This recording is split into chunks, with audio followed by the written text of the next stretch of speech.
Economic geography में हम एक कदम और आगे बढ़ते हैं। हमने हमारा पिछला चैप्टर इरिगेशन बहुत ही डिटेल में कवर किया और हमने मेजर कनाल सेगमेंट्स में सभी कनाल्स को बहुत डिटेल में कवर करते हुए सारे इंपॉर्टेंट रिवर्स, वहाँ की topography, setting, important human settlement, सब चीज़ें कवर की हैं। अब हम आगे बढ़ रहे हैं। हमारा नेक्स्ट चैप्टर है मल्टीपर्पज़ प्रोजेक्ट्स। ये बहुत इंपॉर्टेंट चैप्टर है एग्ज़ाम के लिहाज से। यहाँ से बहुत सारे क्वेश्चंस आते हैं। मेंस में भी क्वेश्चन आएंगे कि मल्टीपर्पज़ प्रोजेक्ट की क्या क्रिटिसिजम्स हैं, ये क्यों फेल हुए, हमें माइक्रो इरिगेशंस क्यों अपनाना चाहिए। फिर इस तरह से भी आएंगे कि शुरुआती दौर में अर्थव्यवस्था में इनकी क्या भूमिका थी, 5 ईयर प्लानिंग के तहत इन्होंने क्या रोल प्ले किया, और फिर डैम कौन सा किस नदी पर है, कौन सा हाईएस्ट है, टॉलेस्ट या लार्जेस्ट, कौन सा लॉन्गेस्ट है, ये सारी, कौन सा ग्रेविटी डैम है, कौन सा अर्दन डैम है, इस तरह के तमाम क्वेश्चंस आएंगे, वो आपको करने होते हैं। शुरुआत करते हैं मल्टीपर्पज़ प्रोजेक्ट की, और पहला हम मल्टीपर्पज़ प्रोजेक्ट करेंगे, that is Bhakra Nangal project. देखिए, जब हम मल्टीपर्पज़ प्रोजेक्ट की बात करते हैं तो इसकी शुरुआत इस शब्द से होती है कि मल्टीपर्पज़ क्यों है। साइमल्टेनियसली ही ये प्रोजेक्ट कई पर्पसेस सर्व करता है। इसका एक पर्पज़ है कि ये आपको फ्लड से प्रोटेक्शन ऑफ़र करेगा, तो फ्लड कंट्रोल इसका एक रिज़ल्ट है। सेकंड, ये आपको एनर्जी सिक्योरिटी प्रोवाइड करेगा, सो हाइड्रो पावर डेवलपमेंट इसका एक उद्देश्य है। ये आपको फूड सिक्योरिटी देगा, सो इरिगेशन इसका एक और एजेंडा है। ये आपको इनकम एंटाइटलमेंट जॉब्स प्रोवाइड करेगा, तो इसलिए फ़िशिंग, टूरिज़म इसका एक और उद्देश्य है। तो ये ट्रेड एंड कॉमर्स को सपोर्ट करेगा, इसलिए नेविगेशन इसका एक और उद्देश्य है। सो फ्लड कंट्रोल करना, हाइड्रो इलेक्ट्रिसिटी प्रोवाइड करना, इरिगेशन प्रोवाइड करना, फ़िशिंग और टूरिज़म ऑफ़र करना, नेविगेशन ऑफ़र करना। एक प्रोजेक्ट जब ये मल्टीपल पर्पसेस सर्व कर रहा हो तो हम उसे मल्टीपर्पज़ प्रोजेक्ट कहते हैं। इंडिया ने first 5 year plan, that is 1951 से, जब से अपनी 5 ईयर प्लानिंग को कंसीव किया है, तभी से ही हमारी इकोनॉमिक प्लानिंग, हमारी इकोनॉमिक डेवलपमेंट, इकोनॉमिक ग्रोथ का हिस्सा रहा है। एक सेलिएंट, बहुत ही मुख्य लक्षण बिंदु कह सकते हैं आप, सेलिएंट फीचर के तौर पर रहे हैं द मल्टीपर्पज़ प्रोजेक्ट्स। तो हमारी पंचवर्षीय योजना, हमने 5 ईयर प्लानिंग के वाया अपने देश को प्लैंड इकोनॉमिक डेवलपमेंट के फेज़ में डाला। उस प्लैंड डेवलपमेंट का एक बहुत ही चीफ फीचर है, दैट इज़ मल्टीपर्पज़ प्रोजेक्ट। ये इतने महत्वपूर्ण हैं कि इनके विषय में जवाहरलाल नेहरू का कुछ कहना है, और पर्टिकुलरली मल्टीपर्पज़ प्रोजेक्ट्स में भाखड़ा नंगल प्रोजेक्ट के विषय में उनका कहना है। मैं ज़रूर बताना चाहता हूँ कि वो क्या कहते रहे हैं। नेहरू कहते हैं कि Bhakra Nangal project is something tremendous, something stupendous, something which shakes you up when you see it. Bhakra today is the symbol of India's progress. यही नहीं, नेहरू ये भी कहते हैं कि आप इन्हें आज के नए भारत के मंदिर या मस्जिद या गुरुद्वारे के रूप में भी देख सकते हैं। ये दिन रात के अथक प्रयासों से, जिन लोगों की मेहनत से बना है, ये एक तरह सा भविष्य की पीढ़ियों को उन लोगों का दिया गया तोहफ़ा है। नेहरू कहते हैं the new temple of resurgent India, these multipurpose projects are the new temples of resurgent India. वो भारत जिसको 200 वर्ष के ब्रिटिश शासन ने, कॉलोनियल रूल ने पूरी तरह से गिरा दिया था, इकोनॉमिकली, सोशली, पॉलिटिकली, कल्चरली कमज़ोर कर दिया था, डिप्राइव कर दिया था, उसके दोबारा खड़े होने की कहानी में एक मुख्य भूमिका निभाते हैं मल्टीपर्पज़ प्रोजेक्ट। तो दैट रिसर्जेंट सोसाइटी, उनके एफ़र्ट्स, उनकी जो फ्यूचर को लेकर के एस्पिरेशंस हैं, उन सब के लिए अगर कुछ बहुत पूजनीय है, बहुत ही सेंट्रल है, तो नेहरू ने कहा था इस तरह के development project are very central to their aspirations, are very central to their efforts of resurgence. That's why they are very central to the resurgent India. They are like temples. जैसे कि टेम्पल हमेशा से हमारी society के identity का केंद्र बने रहे हैं, किसी भी कम्युनिटी की आइडेंटिटी का केंद्र बने रहे हैं, उनकी शक्ति का आधार बने रहे हैं, उनके कल्चर की स्ट्रेंथ बने रहे हैं। उसी तरह से इन्हें उन्होंने मॉडर्न इंडिया का टेम्पल कह करके पुकारा। ऐसा ही नहीं, 1955 में उन्होंने खुद अपने हाथों से पहली बकेट ऑफ कंक्रीट डाली थी, जिसके बाद इसका काम आरंभ हुआ था। उन्होंने कहा कि यहाँ पर एक मेमोरियल बनाया जाना चाहिए उन लोगों के सपोर्ट में, उन लोगों को कमेमोरेट करने के लिए जिन लोगों ने यहाँ पर मेहनत करके इसको जन्म दिया है। तो इस तरह के कोट आपको मिलेंगे जो कि नेहरू के कहे हुए हैं। नेहरू का बुत भी बना हुआ है वहाँ पर, आप जाएंगे विज़िट करेंगे आपको वहाँ पर मिल जाएगा। Okay, so we have to discuss about that Bhakra Nangal multipurpose project. कई और मल्टीपर्पज़ प्रोजेक्ट भी हम करेंगे, अभी हम भाखड़ा नंगल प्रोजेक्ट कर रहे हैं। भाखड़ा नंगल प्रोजेक्ट करें इसके पहले छोटी सी कहानी समझिए। देखिए, जब आपसे पूछा जाएगा कि किन स्टेट्स का जॉइंट वेंचर है, तो आंसर आएगा पंजाब, हरियाणा, राजस्थान। लॉजिकली इन्हीं तीनों का जॉइंट वेंचर होना भी चाहिए। क्यों? क्योंकि 1966 से पहले तो पंजाब का ही पार्ट था हरियाणा। तो आप मान लीजिए द अर्स्टवाइल पंजाब स्टेट, और उसके साथ उस समय का राजपूताना यानी कि राजस्थान। तो राजस्थान और पंजाब ने मिलकर के किसी समय में इसे शुरुआत की, फिर आगे जा कर के हरियाणा भी बन गया, तो फिर ये पंजाब, हरियाणा और राजस्थान का जॉइंट वेंचर हो गया। इतनी बात क्लियर? पंजाब और राजस्थान ने इसकी शुरुआत क्यों की? देखिए, पंजाब का ख़ास तौर पर दैट कंबाइंड पंजाब का ख़ास तौर पर वो जो साउथ वेस्टर्न एरिया हुआ करता था एडजॉइनिंग द राजस्थान, वो एरिया बहुत ही सूखा प्रभावित एरिया था।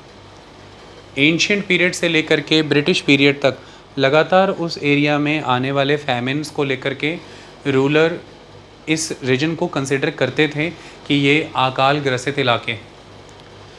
ऐसा माना जाता है कि ब्रिटिशर्स ने जब यहाँ के सर्वेस किए तो उन्होंने पाया कि यहाँ के पानी की क्वालिटी इतनी कॉम्प्रोमाइज़्ड है और वो इतना ब्रैकिश है कि यहाँ के लोकलाइट्स के अलावा उसे कोई और पी नहीं सकता, पिएगा तो बचेगा नहीं, क्योंकि वो तो लंबे समय तक अडेप्ट हो चुके थे इस चीज़ों के साथ। कोई ऐसा पेंटिंग नहीं या कोई ऐसा डिस्क्रिप्शन नहीं जिसमें ये देखने को ना मिला हो कि बच्चे और औरतें कई कई किलोमीटर तक पानी की तलाश करने के लिए इन इलाकों में जाया करते थे।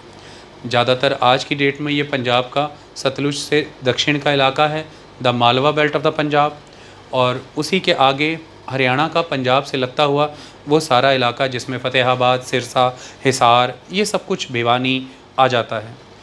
ये कंबाइंड पंजाब का ये साउथ वेस्टर्न हिस्सा हुआ करता था। मैं पहले आपको नक्शे पे ये दिखा देना चाहता हूँ ताकि आपको क्लियर हो जाए कि मैं आपको बता किस इलाके के बारे में रहा हूँ। सबसे पहले आप इसे ऑब्ज़र्व करिए। ये 1956 तक आप ज़रा पंजाब को इमेजिन करिए। ये सारा ब्लू कलर का पंजाब है। तो अब आपको समझ आ जाएगा कि इस प्रोजेक्ट के वाया क्यों हिमाचल प्रदेश के कुछ इलाकों को पानी भी दिया जाता है पीने के लिए, और बिजली भी दी जाती है। जैसे कांगड़ा को पानी और बिजली, पीने के लिए पानी और बिजली दोनों इस प्रोजेक्ट से जाती हैं। ओके, तो कांगड़ा, शिमला, ये सारा बेल्ट है। तो ये देखिए, यहाँ से ब्लू कलर का यहाँ से नीचे तक ये सारा का सारा ये इट्स कंबाइंड पंजाब, 1956 तक की कहानी। और उसके बाद अब 1966 के बाद ये this one is the Haryana, this blue colour is Punjab now, और ये ब्राउन कलर का, क्रीम कलर का सारा हिमाचल प्रदेश। ओके, अब जब ये कंबाइंड पंजाब की हम बात करेंगे, this is the combined Punjab, तो ये साउथ वेस्ट हिस्सा हो गया ना उसका। This one is the south west part ना। तो इस साउथ वेस्ट पार्ट में जितने भी इलाके आते हैं एडजॉइनिंग द राजस्थान, यहाँ पे राजस्थान है ना, ये बहुत ही सूखा ग्रसित इलाके थे। मैं आपको दिखा देना चाहता हूँ, ये कंबाइंड पंजाब है सारा। आज तो उसमें यहाँ पे हिमाचल हो गया है, ये पंजाब हो गया है, ये हरियाणा हो गया है। ये पहले इस तरह से कंबाइंड था, आप देख सकते हैं। ओके, अब ऐसे में अगर मैं यहाँ पर जूम इन करता हूँ थोड़ा सा, तो ये तो आज पंजाब हो गया है, ये हरियाणा। तो यहाँ पर आपको क्या नज़र आ रहा है? सिरसा, हिसार, भिवानी, ये नज़र आ रहे हैं ना। किसी समय में पंजाब के तो ये साउथ वेस्टर्न हिस्से ही थे कि नहीं थे? ये सिरसा, हिसार, भिवानी, ये सारा इलाका। अब पूरे पंजाब को ले तो इसे मैं साउथ वेस्टर्न पैच मानूँ अगर, तो आपको क्या नज़र आ रहा है? ये संगरूर, ये बठिंडा, ये फरीदकोट, ये फ़िरोज़पुर, ये सारा बेल्ट, दिस वन बहुत ही सूखा ग्रसित इलाका हुआ करता था कंबाइंड पंजाब का। ओके, और उसके साथ ही ये सारा इलाका जो अटैच हो रहा है, देखिए सारी की सारी बेल्ट राजस्थान की, ये सारा सूखा रहता था। बीकानेर का इलाका, गंगानगर का इलाका, ये सारा आगे तक जाएगा जैसलमेर तक। इसके समाधान को लेकर के एंशिएंट पीरियड से मॉडर्न पीरियड तक कई प्रयास हुए। अकबर तक ने कई ऑर्डर्स इशू किए कि इस इलाके में पानी की व्यवस्था करनी है, पर कुछ समाधान हुआ नहीं। तो ऐसे में 1944 में पंजाब के revenue minister sir Chhotu Ram और राजस्थान के शासकों के बीच में एक अग्रीमेंट हुआ, और उस अग्रीमेंट के तहत ये तय हुआ कि भाखड़ा प्रोजेक्ट लगाया जाएगा। मतलब ये आज़ादी के पहले के प्रोजेक्ट की योजना है।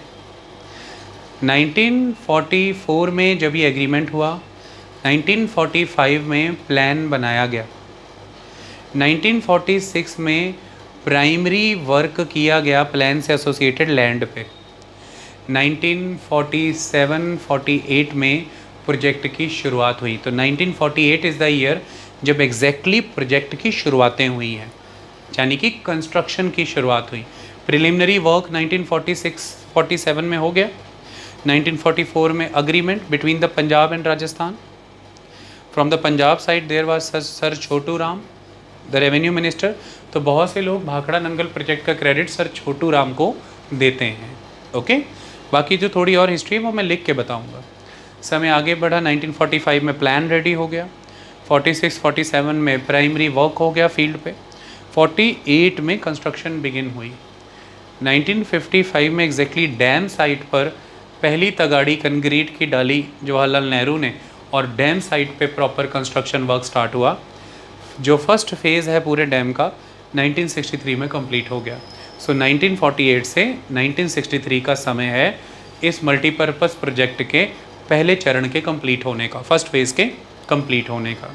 Is that clear? ओके। और उसके बाद से फिर क्या क्या बदलाव आ गए वो हम पढ़ेंगे। भाखड़ा नंगल प्रोजेक्ट को ही क्रेडिट दिया जाता है कि जो इलाका सूखा ग्रसित माना जाता था पहले, पंजाब के इलाके, हरियाणा के इलाके, वही इलाके फोररनर बने ग्रीन रेवोल्यूशन के। तो भाखड़ा नंगल प्रोजेक्ट के कारण पंजाब हरियाणा के इन इलाकों में ग्रीन रेवोल्यूशन आ पाया, और उस ग्रीन रेवोल्यूशन ने फूड सिक्योरिटी पूरे भारत भर में इंस्टॉल की। पंजाब हरियाणा फूड सरप्लस ही नहीं हुए, पंजाब हरियाणा भारत के बाकी राज्यों के मुकाबले प्रोडक्टिविटी में भी कई गुना आगे बढ़ गए। मतलब पर एकड़ यील्ड के मामले में भी वो आगे बढ़ गए। इसके लिए रोल प्ले किया है भाखड़ा नंगल प्रोजेक्ट ने। ना सिर्फ यहाँ से निकली नहरों का पानी वहाँ पर काम आया, यहाँ से आने वाली बिजली ने भी इन इलाकों में बड़ा रोल प्ले किया, क्योंकि जो ग्रीन रेवोल्यूशन था उसका जो मेन स्टे था वो ये था कि switch on switch off irrigation system, यानी कि ट्यूबवेल सिस्टम जो बिजली से चलेगा। और भाखड़ा नंगल प्रोजेक्ट से पैदा होने वाली बिजली का ही नतीजा है कि पंजाब हरियाणा भारत में पहले वो राज्य बने जिन्होंने 100% इलेक्ट्रिफिकेशन अचीव कर लिया। सो इलेक्ट्रिफिकेशन अचीव करना 100%, इरिगेशन अचीव करना, और इनकी मदद से ट्यूबवेल इरिगेशन को फॉलो करते हुए green revolution, modern farming methods को अप्लाई करना और देश भर को फूड सिक्योरिटी देना, पंजाब हरियाणा को फूड सरप्लस बनाना और प्रोडक्टिविटी में आगे ले जाना। Per capita food availability and per capita income दोनों में पंजाब हरियाणा की तरक्की हुई, और राजस्थान में डेस्टिट्यूशन ख़त्म हुआ उन इलाकों का जो सूखा से प्रभावित रहते थे। तो ऐसा माना जाता है कि this project played its role.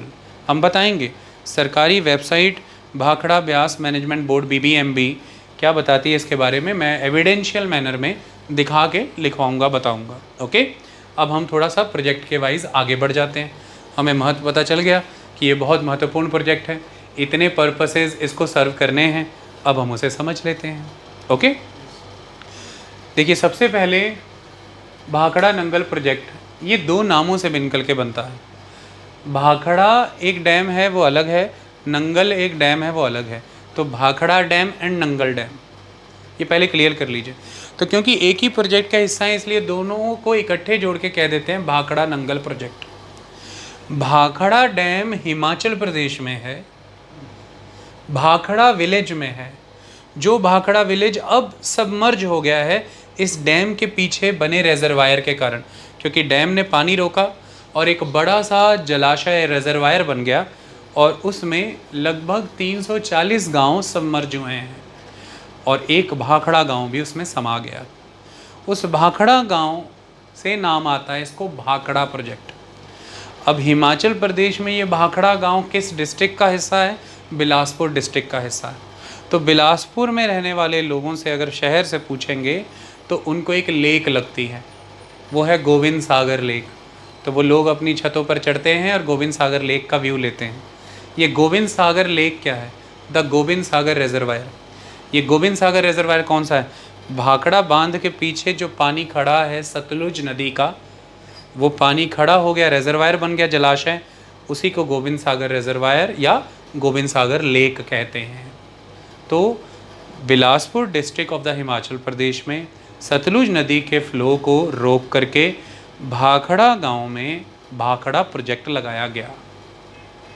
इससे 13 किलोमीटर नीचे फिर नदी आगे बढ़ती है, 13 किलोमीटर आगे पंजाब के रूपनगर या रोपड़ डिस्ट्रिक्ट में नंगल नाम के टाउन में नंगल डैम बनाया गया। तो वो है Nangal project, the Nangal dam. So Bhakra goes to Himachal Pradesh, Bilaspur district Bhakra village, Nangal goes to Punjab state, Ropar district Nangal town. तो इस तरह से भाखड़ा और नंगल प्रोजेक्ट है सतलुज नदी पर बने हैं। इतनी बात क्लियर हो गई? तो it is the largest and the most important multipurpose project. तो ये इंडिया का लार्जेस्ट मल्टीपर्पज़ प्रोजेक्ट है। It is the largest multipurpose project. जब हम इसे लार्जेस्ट के कॉन्टेक्स्ट में कहते हैं तो एक कन्फ्यूजन जगह जगह पर पढ़ने पर आएगी कि ये सेकंड लार्जेस्ट डैम है। तो मैंने बोला बहुत स्पेसिफिकली इस टर्म को देखना है, किताब में लिखिए, कंफ्यूज नहीं करना। मल्टीपर्पज़ प्रोजेक्ट ये लार्जेस्ट है।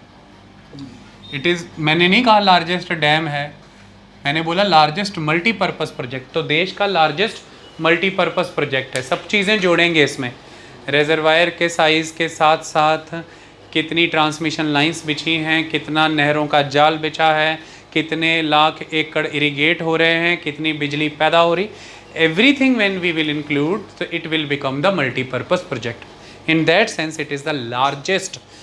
एंड फिर क्योंकि इतने सारे एरियाज़ में कंट्रीब्यूट कर रहा है तो it is the most important as well. So largest multipurpose project है भारत का। तो कोई भी आपसे पूछे कि इंडिया का लार्जेस्ट मल्टीपर्पज़ प्रोजेक्ट कौन सा है, it is the Bhakra Nangal project. ये सतलुज नदी पर बेस्ड है। हम सतलुज नदी की बात अभी करेंगे, टेंशन नहीं लेनी। भाखड़ा प्रोजेक्ट के बारे में कहा जाता है ये हिमाचल पंजाब के बॉर्डर पे है। एग्जैक्टली कहाँ है? हिमाचल में ही है, but it is the border area of the Himachal and the Punjab. Sutlej नदी भाखड़ा गांव के इलाके से मैदानी इलाकों में उतर आती है पंजाब के। That is the Nangal town area of the Ropar district of the Punjab. Is that clear? चलो, so it is the largest and the most important multi-purpose project. It is a joint venture of the Punjab, Haryana and Rajasthan. लेकिन कभी confuse नहीं होना, इससे पीने का पानी पंजाब, हरियाणा, राजस्थान को तो जाता ही है, लेकिन इसके साथ साथ 2 union territories Chandigarh and Delhi, और इसके साथ साथ एक स्टेट और हिमाचल प्रदेश। तो पीने का पानी इन इलाकों को भी जाता है, बिजली भी जाती है। लेकिन जिन्होंने मिलकर के इसे बनाया है, जॉइंट वेंचर ये 3 स्टेट्स का है। शुरुआत में तो राजस्थान पंजाब का ही रहा था, बाद में हरियाणा भी निकल आया, तो हरियाणा, पंजाब और राजस्थान का है। The project comprises of, project के में क्या क्या आ जाता है? 2 dams at Bhakra and Nangal, तो भाखड़ा में और नंगल में dams. Power houses of installed capacity of approx 1400 megawatt, 1400 megawatt की इंस्टॉल्ड कैपेसिटी का प्रोजेक्ट है ये एशिया में one of the largest capacity dam है ये, प्रोजेक्ट है ये। तो power houses, dams, hydel channel, Nangal hydel channel, Nangal dam से एक पानी का चैनल निकलता है। वो चैनल नंगल डैम से नीचे जो पावर हाउस हैं उनकी टरबाइंस को घुमाता है, पहले बिजली पैदा करता है, फिर टरबाइन घुमा के पानी आगे चला जाता है और वही बन जाता है भाखड़ा मेन कनाल। तो नंगल हाइडल चैनल ही भाखड़ा मेन कनाल बन जाता है। ये भाखड़ा मेन कनाल ही है जो मेनली हरियाणा को पानी देती है, पंजाब को देती है पर मेनली हरियाणा को देती है। So Nangal hydel channel, electric transmission lines हैं जो पंजाब के तमाम शहरों को बिजली दे रही हैं। चंडीगढ़ को भी जा रही है, दिल्ली को भी जा रही है, हरियाणा के इलाकों को जा रही है, राजस्थान के इलाकों को जा रही है और हिमाचल को जा रही है। इन सब इलाकों को बिजली जा रही है। तो 5 मेन इसके कंपोनेंट्स हैं। पहला डैम्स, दूसरा पावर हाउस, तीसरा हाइडल चैनल, चौथा इलेक्ट्रिक ट्रांसमिशन लाइंस एंड पांचवा Bhakra canal system for irrigation.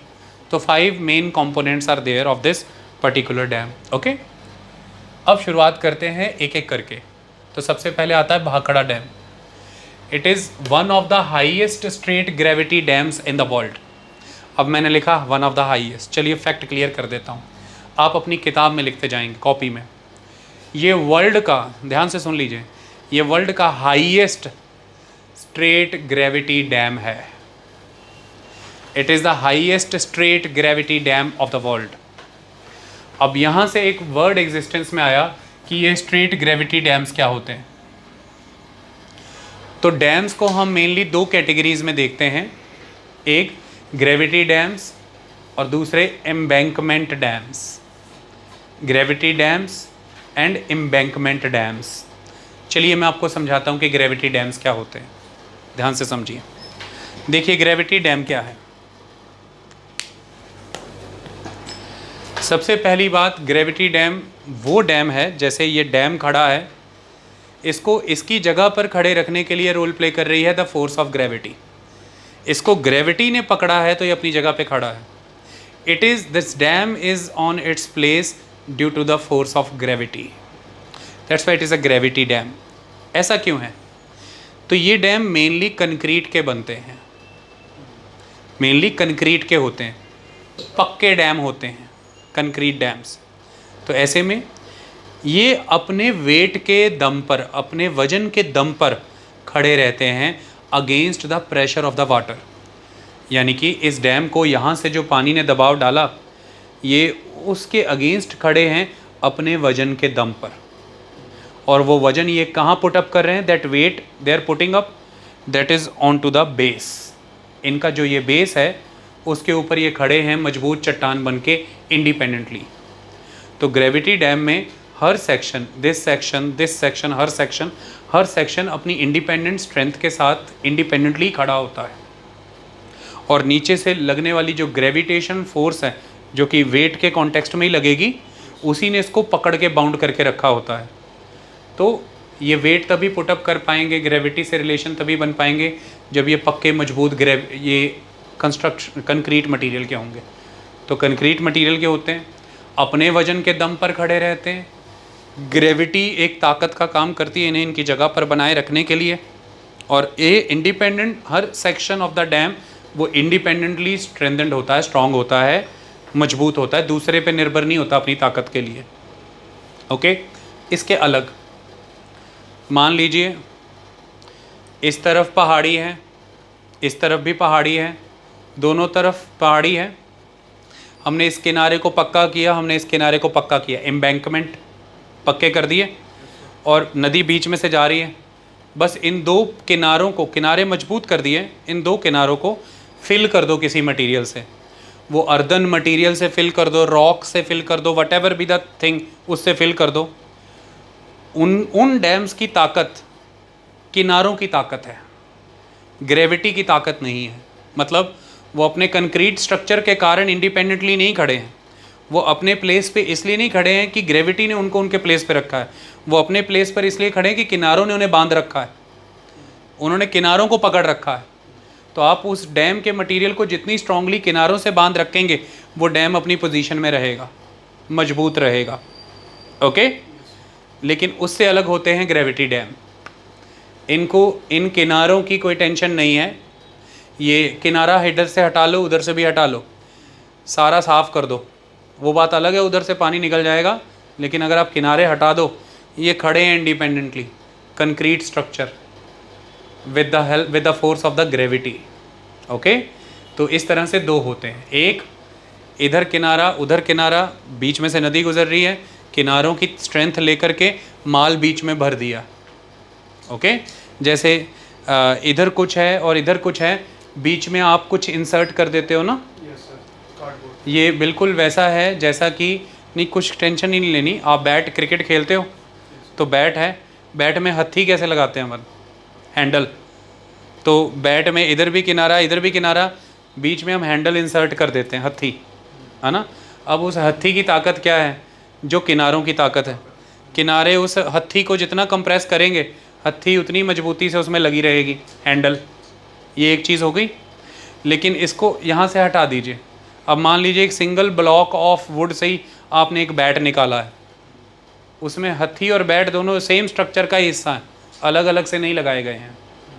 हत्थी bat की स्ट्रेंथ पर डिपेंडेंट नहीं है, हत्थी और बैट दोनों एक स्ट्रेंथ पर ही खड़े हैं। तो उसी तरह से एक डैम है जो इंडिपेंडेंटली इरेक्ट किए गए हैं, पक्के ठोस कंक्रीट के बनाए गए हैं, और ग्रेविटी ने उसको पूरी ताकत दी हुई है और वो अपनी जगह पर खड़े हैं। किनारे हैं नहीं हैं छोड़ो।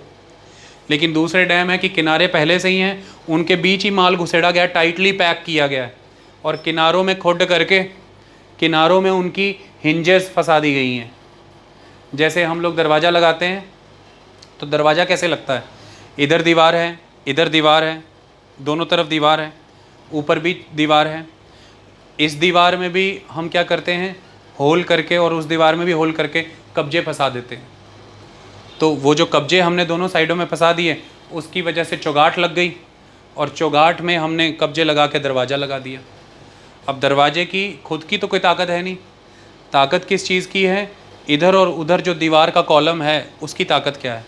कॉलम गिरेगा तो दरवाज़ा भी साथ में गिर जाएगा, ठीक है। लेकिन इसके बिल्कुल अलग, अगर आपके पास सिल्स हैं, बहुत मजबूत सिल्लियाँ, उन्हें आप ज़मीन में गाड़ते जाओ, इंडिपेंडेंटली गाड़ दी आपने सिल्लियाँ, उधर से कोई भी पानी आ रहा है, सिल्ली अपने दम पे ही उसे रोकेगी कि सिल्ली कितनी रेजिस्टेंस ऑफर कर रही है अपने बेस को।